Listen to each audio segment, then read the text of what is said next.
for joining us in this episode. Today, we're diving into a topic that's becoming more and more important: green finance. It's this fascinating mix of financial innovation and environmental responsibility that's shaping how businesses and governments invest in a sustainable future. Yeah, it's really interesting because green finance isn't just about putting money into green projects. It's a strategic approach that helps companies grow while protecting the planet. So it's kind of a win-win, right? Exactly. At its core, green finance supports projects that have positive environmental impacts. Things like renewable energy, pollution control, sustainable agriculture, and green infrastructure. Sometimes you'll hear it called climate finance, and it's actually a big part of the broader sustainable finance movement, which also includes social and governance factors, what people call ESG.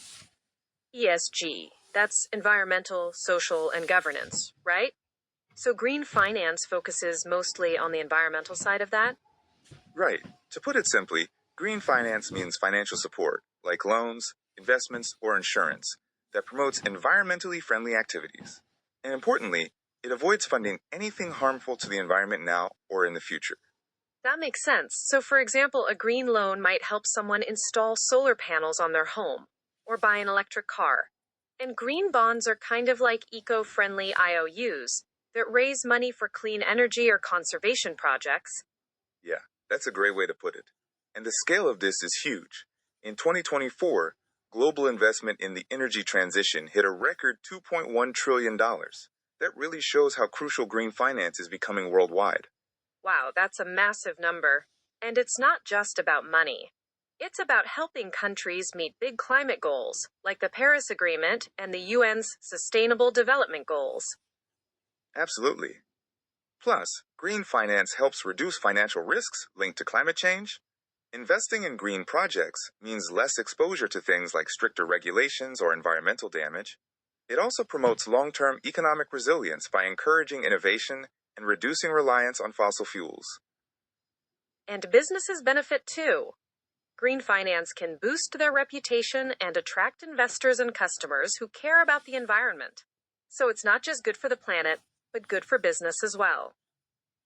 Speaking of which, there are some key types of green finance products worth mentioning. For instance, green mortgages offer better loan terms for energy-efficient homes or upgrades. Then there are green loans, which fund things like solar panels, electric vehicles, or energy-saving renovations. And green credit cards. Those are designed for people who want their everyday spending to support environmental projects, like tree planting.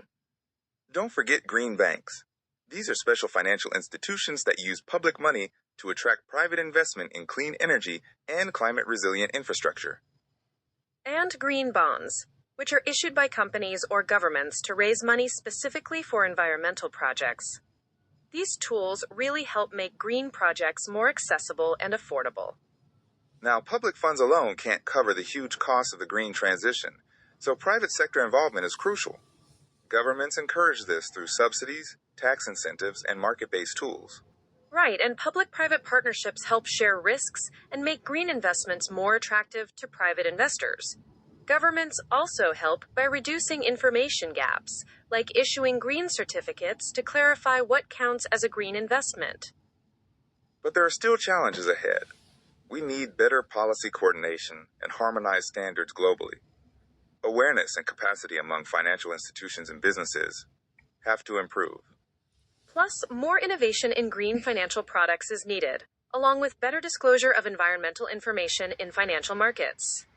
Overcoming these challenges is key to scaling up green finance effectively. Looking ahead, updating regulatory frameworks, aligning public incentives with environmental goals, increasing investments in clean technologies, and expanding the use of green bonds are all important steps. And to bring this closer to home, Nepal is a great example. It's highly vulnerable to climate change because of its fragile geography and social conditions. Women, children, and marginalized communities are especially affected. Nepal has set clear climate action targets and is integrating climate change into government planning and budgeting. Their green finance focuses on sectors like clean energy, agriculture, forestry, and sustainable tourism. But Nepal faces barriers too: policy uncertainties, limited institutional capacity, high costs of climate investments, and challenges in developing bankable projects. Despite that, Nepal has received over $1.3 billion in donor climate finance from countries like the UK, Norway, the USA, and Germany between 2012 and 2020. It shows how green finance can be tailored to local needs, but also highlights the importance of strong policies and coordination. So, to wrap up, green finance is a vital tool for building a sustainable future. It helps economies grow while protecting the planet. And it's a shared effort involving governments, private investors, banks, and communities worldwide. Yeah, understanding green finance really helps us see how money can be a force for good in tackling climate change and creating resilient economies. It's evolving, and innovation and cooperation will be key to its future. Definitely. Thanks for listening, and we hope this gives you a clearer picture of what green finance is all about.